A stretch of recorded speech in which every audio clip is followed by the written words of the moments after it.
दोस्तों, जो प्रकृति का खजाना होता है वह अनमोल असीमित होता है। खास करके बारिश के मौसम में जगह जगह पर वनस्पतियां लग जाती हैं। कुछ पौधे अपने आप ही लग जाते हैं और हम इन्हें बेमतलब का ऐसे ही कूड़ा कचरा समझकर, जंगली घास फूस समझकर उखाड़ कर फेंक देते हैं। तो दोस्तों, आज मैं आपको कुछ ऐसे पौधों के बारे में बताने जा रही हूँ जो हमारे आसपास में ही मौजूद होते हैं और हम इन्हें कूड़ा कचरा समझकर फेंक देते हैं। और ये कूड़ा कचरा नहीं बल्कि अनमोल कीमती रत्न होते हैं। अगर आप इनको हीरे मोती से भी ज्यादा कीमती कहेंगे तो यह कहना गलत नहीं होगा। इनका औषधीय महत्व सर्वोपरि होता है। आज एक ऐसे ही छोटे से पौधे के बारे में बताने जा रही हूँ, क्योंकि यह पौधा मेरे घर के आसपास में बहुतायत में लगा हुआ है और मैं चाहती हूँ कि आपको भी इसकी जानकारी हो। आप सभी स्क्रीन पर जो इस पौधे को देख रहे हैं समझ ही चुके होंगे कि यह कौन सा पौधा है। अब मैं आपको बताऊंगी कि इस पौधे का क्या नाम है और इसके क्या क्या फायदे होते हैं। तो दोस्तों, आप इस पौधे के बारे में जानकर चौंक जाएंगे और इसके बाद आप इसे बेमतलब का कूड़ा कचरा कहना समझना बिल्कुल बंद कर देंगे और कभी भी आप इसको बेकार का पौधा समझकर नहीं फेंकेंगे। मैं इस बात की गारंटी लेती हूँ। हमारे यहाँ पर इस पौधे को छोटा धतूरा के नाम से जाना जाता है। अलग अलग गांवों में, शहरों में इसको अलग अलग नामों से पुकारा जाता है। तो आपके यहाँ पर इस पौधे को किस नाम से कहते हैं? क्या वहां पर भी इसको छोटा धतूरा ही कहा जाता है? आप मुझे कमेंट करके जरूर बताइएगा। कई जगहों पर तो इसे खाकरा भी कहा जाता है, कहीं पर शंखा होली तो कहीं पर कांथू बोलते हैं। कई जगह पर इसे कांटा गोली भी कहते हैं और अंग्रेजी में इसे कॉक लवर कहा जाता है। दोस्तों, आपने अक्सर देखा होगा गांव में बच्चे इस कॉक लवर से एक दूसरे को मारकर खेलते हैं। बचपन में आपने भी एक दूसरे के कपड़ों पर इसे जरूर चिपकाया होगा। भाई, मैंने तो ये सब काम किया है और इसीलिए मैं आपसे पूछ रही हूँ, क्या आपने भी ये सब किया है? तो मैं बचपन में अपने दोस्तों के कपड़ों पर इसको चिपकाया करती थी। इन्हीं सबको देखकर हमने अपना बचपन जिया है। यह पौधा अधिकतर खेत खलिहानों में पाया जाता है और अगर साफ साफ शब्दों में कहूँ तो कॉक लवर सोने चांदी हीरे मोती से भी ज्यादा कीमती होता है। और आज मैं आपको इसके बीज के बारे में बताऊंगी। ये जो इसके बीज होते हैं यह कांटे युक्त होते हैं। जनवरी या फरवरी के महीने में इसमें बीज आने प्रारंभ हो जाते हैं। पहले तो यह बीज हरे रंग के होते हैं और फिर धीरे धीरे यह भूरे रंग के बीज बन जाते हैं और यह बहुत औषधीय गुणों का भंडार होते हैं। दोस्तों, शायद आपको पता नहीं होगा कि यह बहुत अच्छी जड़ी बूटी है, अमृत तुल्य जड़ी बूटी है। यह एक ऐसी महाशक्ति महाबूटी है जिसके आगे बड़ी बड़ी डॉक्टरी या मेडिसिन भी फेल हो जाती है।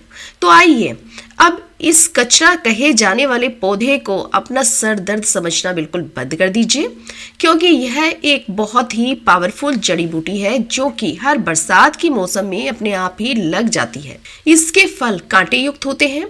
दोस्तों, हम सभी को भारत भूमि का धन्यवाद करना चाहिए। हम सभी एक ऐसे देश में रहते हैं जहां पर यत्र तत्र सर्वत्र जड़ी बूटियां होती हैं। सब जगह यहाँ पर जड़ी बूटियां फैली हुई मिल जाएंगी, जबकि इन्हीं जड़ी बूटियों के लिए विदेशी तरसते हैं कि कहीं से उन्हें यह पौधा मिल जाए। हमें तो ईश्वर का धन्यवाद करना चाहिए कि हम भारत भूमि पर ऐसी जगह में रहते हैं जहां पर अमृत की तरह शक्ति रखने वाले पेड़ पौधे आज भी मौजूद हैं। दोस्तों, आप सभी देख लीजिएगा, ऐसा एक दिन जरूर आएगा जब हर कोई इन पेड़ पौधों को गले लगाएगा, जड़ी बूटियों को गले में पहने और अंग्रेजी दवाइयों को छोड़कर इन्हीं की तरफ हर कोई दौड़ता हुआ चला आएगा, क्योंकि जड़ी बूटियों में अमृत है, साक्षात ईश्वर का वास होता है।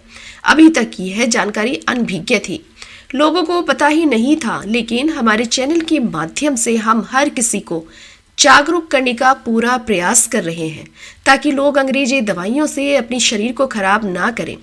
अंग्रेजी दवाइयों के सहारे बीमारियां तो बहुत जल्दी ठीक हो जाती हैं, लेकिन यह व्यक्ति को जीते जी ही मार देती है। व्यक्ति जीवन भर उन्हीं दवाइयों के सहारे चलता है, लेकिन पेड़ पौधों से निकला अमृत शरीर को अमर बना देता है, ताकतवर बना देता है, बुढ़ापे में भी जवानी की शक्ति देता है। और ऐसी जड़ी बूटियों को जो कि बूढ़े आदमी को भी जवान बनाने की शक्ति रखती है, तो आइए आज हम इसके बारे में विस्तार से जानेंगे कि यह किन किन बीमारियों में फायदेमंद है। देखिए, इसकी जो पत्तियां होती हैं उन्हें पीस करके उनका रस निकाल लें और उसके पश्चात यदि इसे बालों में लगाया जाए तो आपके सिर का गंजापन दूर हो जाता है और वहां पर नए बाल उगना शुरू हो जाते हैं। बालों के लिए यह एक अमृत का काम करता है। दोस्तों, इसे कोई भी लगा सकता है, बल्कि यह आसानी से सड़क के किनारे या फिर खाली स्थान पर अपने आप ही उग जाता है। यह पौधा अगर आपके आसपास में मौजूद है और अगर किसी को सर दर्द की बहुत ज़्यादा परेशानी है तो इसके पत्तों को पीस करके इसकी 2-3 बूंदें दही के अंदर मिलाकर आप उसे अपने सिर के ऊपर लगा लें। आप जिस भी व्यक्ति के सिर में दर्द है उसके सिर पर लगा दें। इससे उसको सिर दर्द में तुरंत ही आराम मिलेगा। अक्सर मौसम बदलने से बच्चों में सर्दी खांसी हो जाती है, यहाँ तक कि बड़ों को भी हो जाती है। तो इसके पत्तों को छांव में सुखाकर दूध के साथ सेवन करने से सर्दी खांसी में तुरंत ही आराम मिलता है, तुरंत ही सर्दी खांसी समाप्त हो जाती है।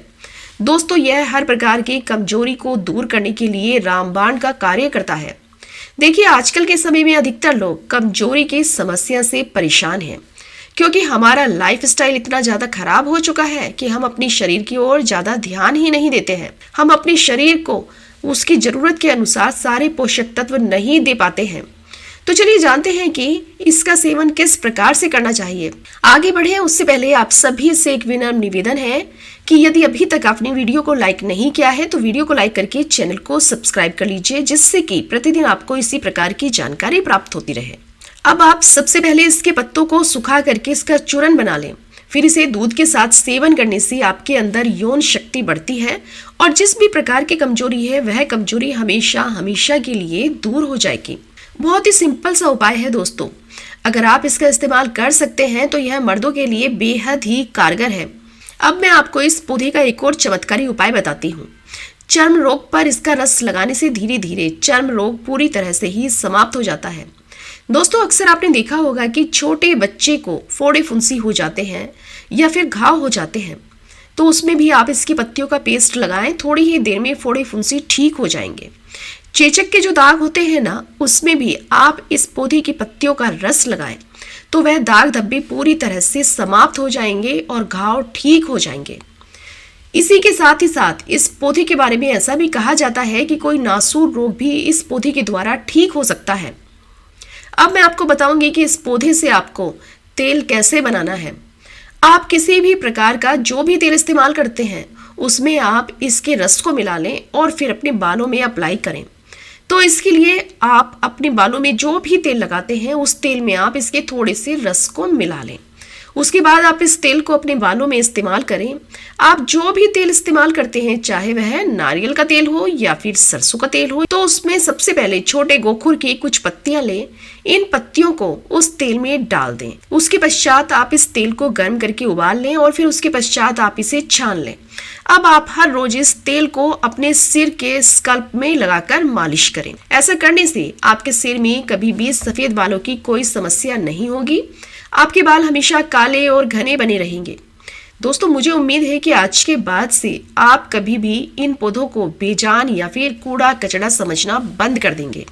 और दोस्तों, आप इन उपायों को, इन जानकारियों को अपने तक ही सीमित मत रखिएगा, क्योंकि भारत भूमि में ऐसी ऐसी जानकारियां छिपी हुई हैं जो कि धीरे धीरे विलुप्त होती जा रही है। तो दोस्तों, हमारी हर समस्या का समाधान हमारे आसपास में ही मौजूद होता है, लेकिन जानकारी के अभाव में हम परेशान रहते हैं। तो आज के बाद आप इन जड़ी बूटियों को या फिर पत्तियों को कूड़ा कचरा ना समझे, ना फेंकें।